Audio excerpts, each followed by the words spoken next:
사도행전 4장 23절에서 31절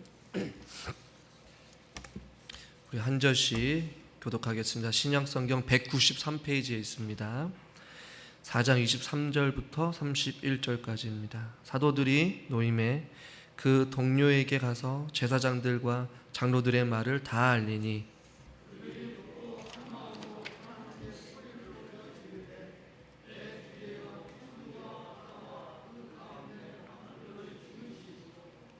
또 주의 종 우리 조상 다윗의 입을 통하여 성령으로 말씀하시기를 어찌하여 열방이 분노하며 족속들이 허사를 경영하였는고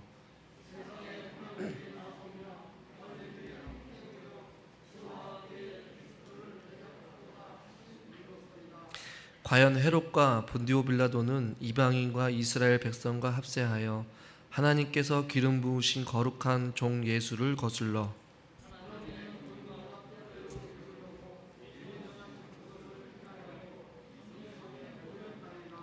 주여 이제도 그들의 위협함을 굽어 보시옵고 또 종들로 하여금 담대히 하나님의 말씀을 전하게 하여 주시오며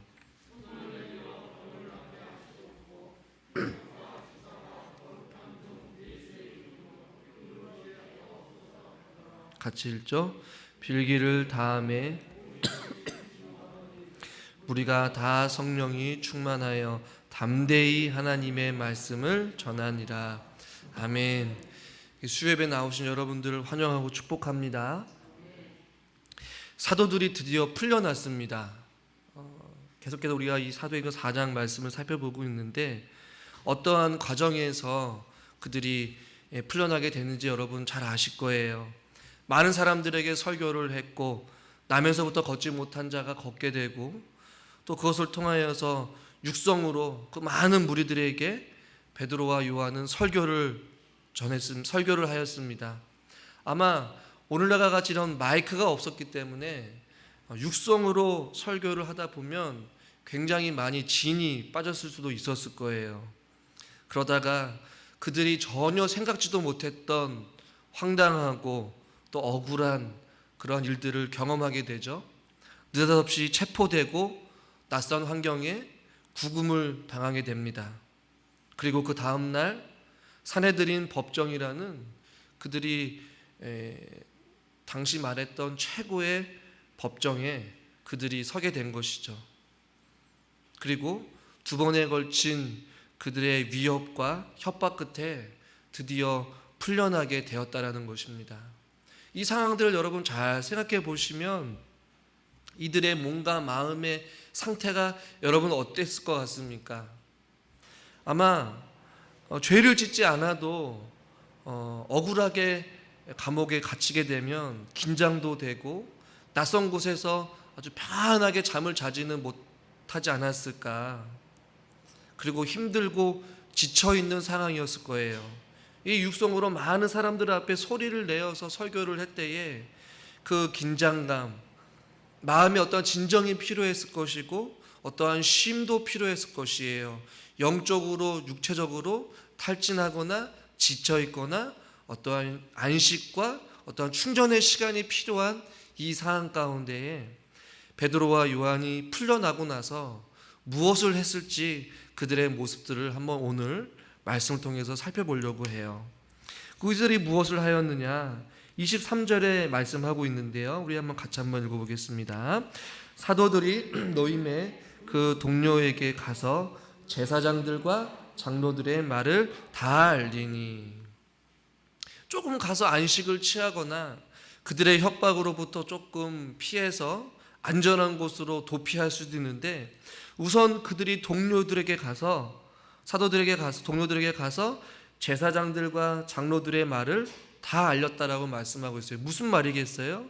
하나님의 말씀을 전하지 말라라는 그 협박의 내용을 아마 동료들에게 이야기를 했을 거예요. 여러 가지 어떠한 상황들을 구체적으로 설명하면서 그들이 그의 동료들에게 말한 이유는 어떠한 위로를 받기 원했던 것도 있었을 것이고 혹은 이런 어려움에 처해 있는 것을 같이 나누고 공감하면서 같이 그것을 이겨내려고 하는 어떠한 보고로 이야기를 했을 수도 있었겠지만 우리가 읽은 성경을 통해서 알 수 있는 중요한 사실은 무엇이냐면 그가 다른 것을 하지 아니하고 동료들에게 먼저 찾아가서 그들의 상황을, 형편을, 그들의 어떠한 심리적인 상태를 이야기했었던 궁극적인 이유는 바로 그들과 함께 기도하기 위해서 그것들을 이야기하고 있는 것이에요. 23절에 장로들과 제사장들이 했던 말들을 다 동료들에게 알리니 그 이야기를 듣고 그 동료들의 반응이 어떤지 한번 보십시오. 24절 말씀 한번 읽어보겠습니다. 그들이 듣고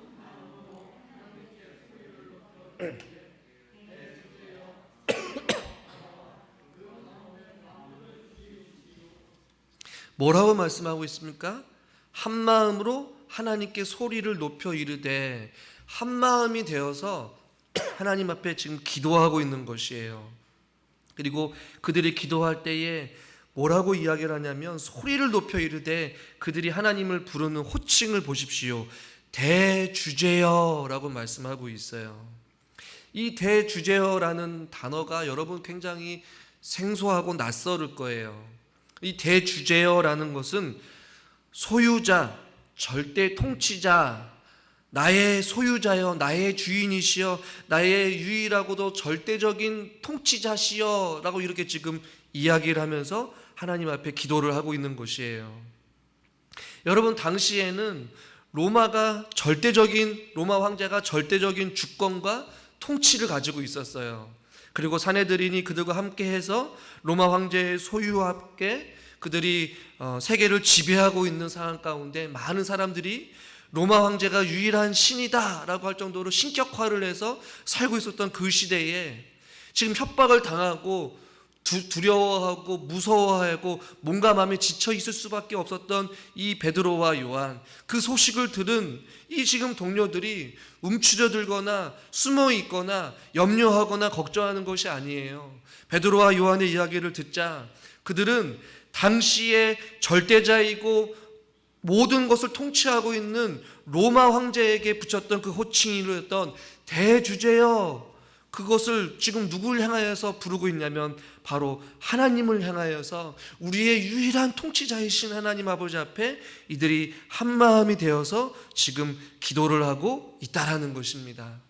여러분, 세상은, 이 세상에 힘이 있는 자, 돈 많은 자, 권력자, 자기 자신이 절대자가 되고 대주자가 되는 것이에요. 내가 왕이다라는 것이에요. 내 마음대로 세상을 통치할 수 있고 내 마음대로 무엇을 할 수 있는 어떠한 권력과 어떠한 인간중심적이고 자기중심적인 사고를 가지고 살아가는 것이지만, 진정으로 하나님 있는 저와 여러분들의 대주제 혹은 우리의 절대적인 우리의 통치자이시며 우리의 소유권은 바로 이 세상의 권력자가 아니라, 힘 있는 자가 아니라, 돈 많은 사람이 아니라 바로 우리가 믿고 신앙으로 고백하는 전능하신 하나님 아버지신 줄 여러분 믿으시길 바랍니다. 오늘 성경은 이들의 기도의 내용을 보면 우리는 너무나도 잘 알 수 있어요. 24절 대주제여, 우리의 통치자시여, 우리의 소유자시여 라고 말하면서 24절 그 다음에 뭐라고 말씀하고 있냐면 천지와 바다와 그 가운데 만물을 지으신 이시요 라고 말씀하고 있어요. 창조주이신 하나님, 무에서 유를 창조하신, 말씀으로 세상을 창조하시고 지금도 다스리시고 통치하시는 그 하나님을 믿었기 때문에 비록 우리가 세상에 살고 있지만, 비록 로마 황제가 힘을 가지고 우리를 다스리려고 하고 우리를 가로막으려 하고 그리스도의 복음을 전하지 않게끔 우리에게 협박을 한다 할지라도 우리 삶의 유일한 통치자, 우리 삶의 만왕의 왕은 바로 이 세상 모든 천지 만물을 창조하시고 지금도 우리와 다스리시는 그 하나님을 내가 믿습니다. 지금 그것을 베드로와 요한 그리고 그들의 동료들이 믿음으로 고백하면서 하나님 앞에 간절히 기도하고 있는 이 모습을 여러분 보시길 바랍니다. 이것이 하나님 믿는 사람, 그리고 교회 안에 있는 우리 각 지체인 저와 여러분들이 가져야 될 올바른 믿음의 태도 아니겠습니까? 오늘 보시면 한 마음으로 라고 말씀하고 있어요. 함께 한 마음이 되는 것이 굉장히 중요한 것이죠. 베드로와 요한이 그들의 상황을 이야기했을 때에 그냥 그들은 듣는 것에 멈추지 아니하였어요. 아, 베드로가 그랬어? 요한이 그랬어? 그냥 가볍게 듣고 넘어가지 않았다라는 것이에요. 여러분들은 남 이야기를 듣는 것도 좋아하고 하는 것도 좋아하죠. 그러나 상대방의 어떤 아픔, 어떤 처지, 어떤 상황을 들었을 때에 그냥 듣고 안타까워하는 마음에서 한 발자국 더 나아가서 우리가 오늘 이 사도들의 베드로와 요한의 어떠한 이틀 동안에 이뤄졌던 느닷없이 갑자기 구금을 당하게 되고 살해들인 법정에 서기도 하고 협박을 당하였던 이들의 아픔과 이들의 상황들, 차가운 바닥에서 하루를 지내야 했던 그들의 어떻게 보면 보이지 않는 경험하지 못했던 공포감, 그들의 마음과 심정, 그 상황들을 이해하고 같이 공감하면서 같은 마음으로 지금 그들은 기도하고 있음을 우리는 눈여겨봐야 된다는 것입니다. 이 책을 보다가 이 공감이라는 말을 저는 참 좋아하는데, 공감은 이 말로만 표현하는 것이 아니라 시간을 쓰는 것이다 라는 것을 제가 책 글귀에서 한번 본 적이 있어요.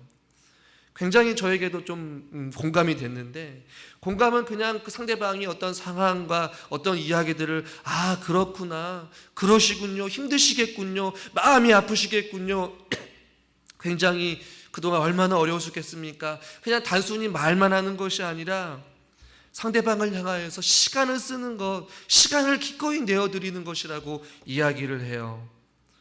무엇입니까?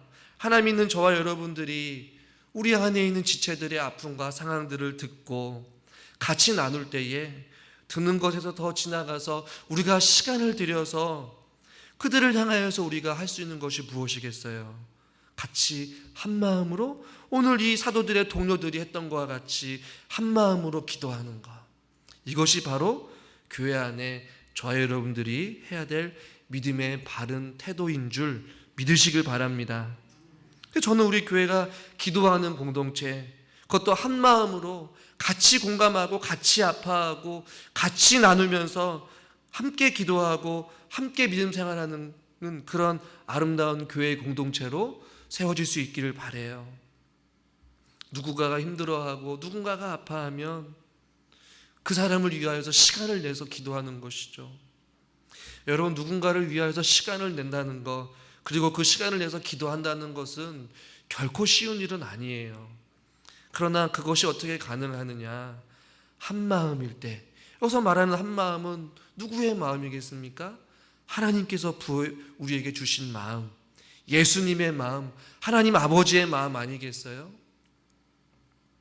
저는 저와 여러분들이 이런 하나님의 마음, 한 마음 한 뜻이 되어서 함께 누군가를 향하여서 공감하기 위해 시간을 들여서 같이 함께 기도할 수 있는 기도의 사람들, 또 기도의 동료들이 될 수 있기를 저는 주님의 이름으로 간절히 축원합니다. 제주도에 사는 한 52세의 한 남자가 있었는데요. 그 사람은 가정에서 살면서 기도방을 만들고 생활했다라고 이야기를 해요. 당시에 8살짜리와 9살짜리 두 딸을 두고 있었는데 그 기도방을 만들어 놓고 그 두 딸들에게 간절히 기도하라고 이야기를 했어요. 하루에 7시간에서 8시간 아예 감금해 놓고 새벽부터 자정까지 계속해서 기도하라고 했다라고 이야기를 해요. 그 제주도의 그 52세 그 한 남자가 믿음이 좋아서 그렇게 자녀들을 기도를 시켰느냐? 그것이 아니라 그 아빠가 도박에 빠져가지고 그 우승말을 알아맞히기 위해서 그 자녀들에게 감금해 두고 기도를 통하여서 어떤 말이 우승할지를 기도를 통해서 알아내라고 자녀들을 감금해 놓고 기도를 시켰다라고 이야기를 해요. 결국에는 아동학대 혐의로 구속이 되었다라고 이야기를 들었는데, 그 사람에게 기도란 여러분 무엇이라고 생각합니까? 그냥 단순히 우승말을 마치기 위한 하나의 수단에 불과했다라는 것이에요. 여러분, 저와 여러분들의 기도의 내용은 어떻습니까? 그리고는 사도들의 이 동료들의 기도의 내용은 어땠을까요? 잘 보시면 그들의 어떤 안위를 위하여서, 어떤 자기 자신의 삶을 위해서 기도하기보다는 먼저 마치 그의 나라와 그의 의를 구하는 기도를 했음을 우리는 말씀을 통해서 알 수가 있어요. 보십시오. 28절, 하나님의 권능과 뜻대로 이루려고 예정하신 그것을 행하려고 이 성에 모였나이다. 하나님의 뜻을 이루기 위하여서. 그러면서 29절부터 같이 한번 읽어보겠습니다. 무엇이라고 기도하는지요? 주여, 이제도 그들의 또 종들로 하여금 담대히 하나님의 말씀을 전하게 하여 주시오며, 30절, 손을 내밀어 병을 낫게 하시옵고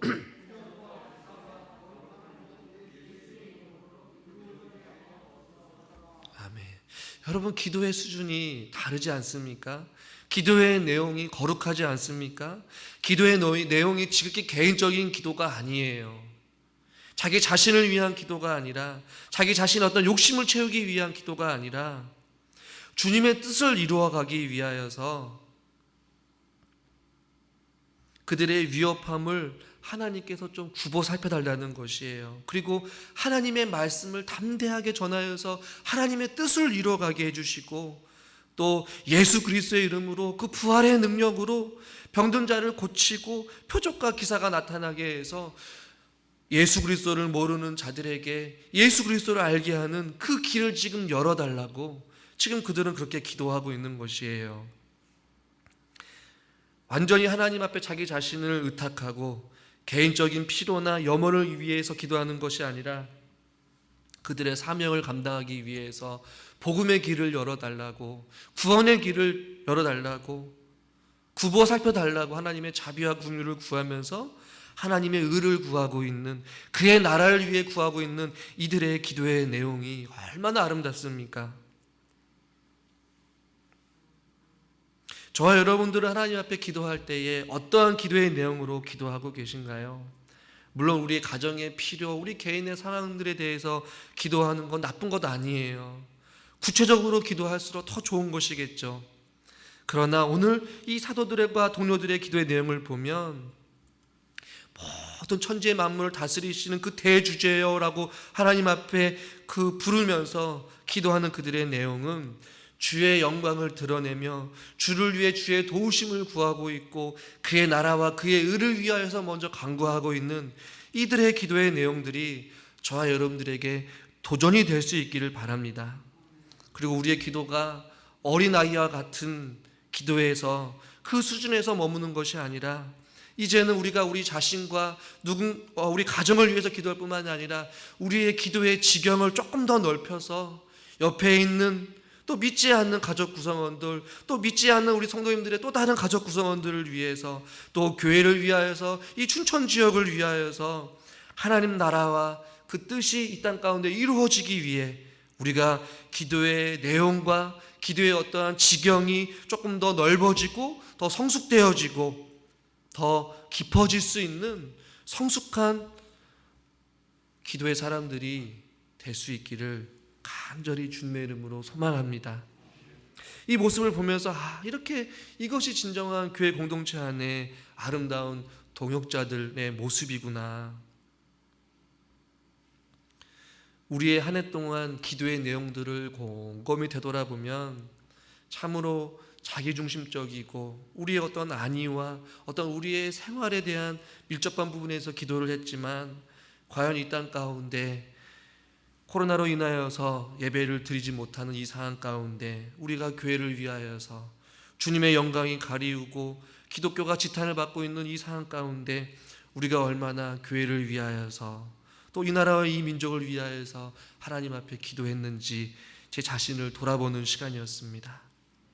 사랑하는 우리 성도 여러분, 베드로와 요한의 그 어려운 상황들을 한 마음으로 같이 기도하며 주님의 의를 구하며 그의 나라를 위하여서 복음을 위하여서 그들이 하나님 앞에 간구하는 이러한 기도의 내용과 같이 우리들도 다시 한 번 더 말씀으로 돌아가 우리의 기도의 내용이 먼저 우리의 욕심과 우리 개인적인 기도에서 순서가 바뀌어서 하나님의 나라와 하나님의 의를 먼저 구하는 그러한 기도의 사람들이 될 수 있기를 주님의 이름으로 축원합니다. 다음으로 살펴볼 것은 그들이 이렇게 아름다운 모습으로 한 마음으로 기도하고 주님의 뜻을 위하여서 주님의 영광을 위하여서 그들이 하나님 앞에 간구할 때에 31절에 보십시오. 어떤 일이 일어나는지 같이 읽읍시다. 빌기를 다음에 모인 곳이 진동하더니 우리가 다 성령이 충만하여 담대히 하나님의 말씀을 전하니라. 아멘. 여러분, 결론은 뭐예요? 빌기를 다 했을 때에 모인 곳이 진동하였다. 여기서 진동하다라는 단어는 바다의 큰 파도를 뜻하는 단어에서 유래된 단어예요. 그러니까 그들이 하나님께 기도를 할 때에 마치 은혜의 파도가, 생명의 파도가, 능력의 파도가, 은혜의 파도가, 할렐루야, 이 성령의 파도가 넘실넘실 거리면서 그들의 마음을 성령의 놀라운 역사가 일어났다라고 그렇게 지금 묘사하듯이 모인 곳에 그러한 은혜의 파도가 지금 출렁이면서 그들이 성령으로 충만한 것을 보게 되고, 그래서 뭐라고 합니까? 무리가 다 성령이 충만하였대요. 은혜로 충만하고 대주제이시고 모든 만물을 창조하신 그분이 기도에 응답하셔서 무리가 다 성령 충만하고 복음을 가두려고 하고 예수 그리스도의 말씀을 전하지 못하게끔 협박하였던 그들의 협박이 무색할 정도로 뭐라고 말씀하고 있습니까? 결론적으로 기도할 때 담대히 하나님의 말씀을 전하니라 라고 말씀하고 있어요. 주님의 뜻이 이루어진 것이에요. 그들이 간구했던 하나님의 나라와 그의 의를 구할 때에 그들의 기도가 응답되어진 줄 여러분 믿으시길 바랍니다. 여러분, 중요한 것은 결코 이들이 기도할 때에 핍박과 위협과 환난이 사라진 것 결코 아니에요. 기도했음에도 여전히 그들은 가난했고 그들이 성령으로 충만했어도 그들을 위협했던 대적들은 언제나 그들을 잡으려고 도사리면서 계속해서 그들을 눈여겨보고 있었을 거예요. 그러나 가난도 핍박도 환난도 그들이 가는 그 사명자의 길을 발목을 잡는 올무가 될 수는 없었어요. 왜요? 은혜의 파도가, 성령의 능력이 그들을 사로잡았기 때문에 그들은 담대히 하나님의 말씀을 전할 수 있게 되었다라는 것입니다. 여러분, 우리가 한 마음으로 같이 주의 말씀을 붙잡고 주님 나라와 주님의 의를 위하여서 우리가 믿음으로 간구할 때에 우리에게도 이러한 은혜의 파도, 이러한 진동의 역사, 성령의 충만한 은혜가 우리가 모일 때마다 일어났으면 얼마나 좋을까요? 말씀에 우리의 자신들을 되돌아보고 말씀을 부여잡고 우리가 하나 되어서 한 마음으로 우리가 믿음으로 간구할 때에 하늘 문이 열리고 은혜의 빗줄기가 우리 마음 가운데 깊이 내려서 마치 이들이 사도들이 빌기를 다음에 모인 곳이 진동하듯이 이곳에도 은혜의 파도, 생명의 파도, 능력의 파도, 진리의 파도, 회복의 파도가 일어남으로 말미암아 우리들이 주님의 놀라운 은혜를 경험하고 하나님의 뜻이 이루어지게 되는 그러한 일들을 우리가 함께 경험하며 살아갈 수 있는 우리 사랑하는 북춘천교회 또 저와 사랑하는 성도님들이 될 수 있기를 주님의 이름으로 간절히 축원합니다. 믿음의 동료들이 됩시다. 기도의 사역자들이 됩시다. 함께 주님 나라와 그의 의를 위하여서 주의 사명을 감당하는 복음 사명자로서의 삶을 우리가 함께 걸어갈 수 있기를 간절히 주님의 이름으로 축원합니다. 기도하겠습니다.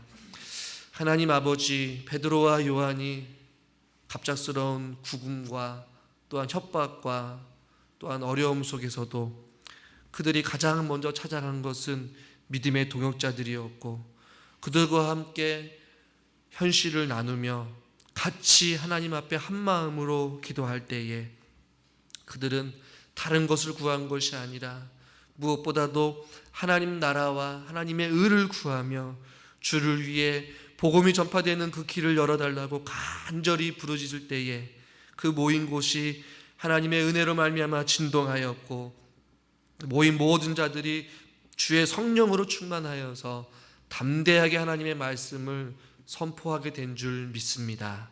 주님, 이것이 교회 하나님께서 원하시는 모습이 줄 믿습니다.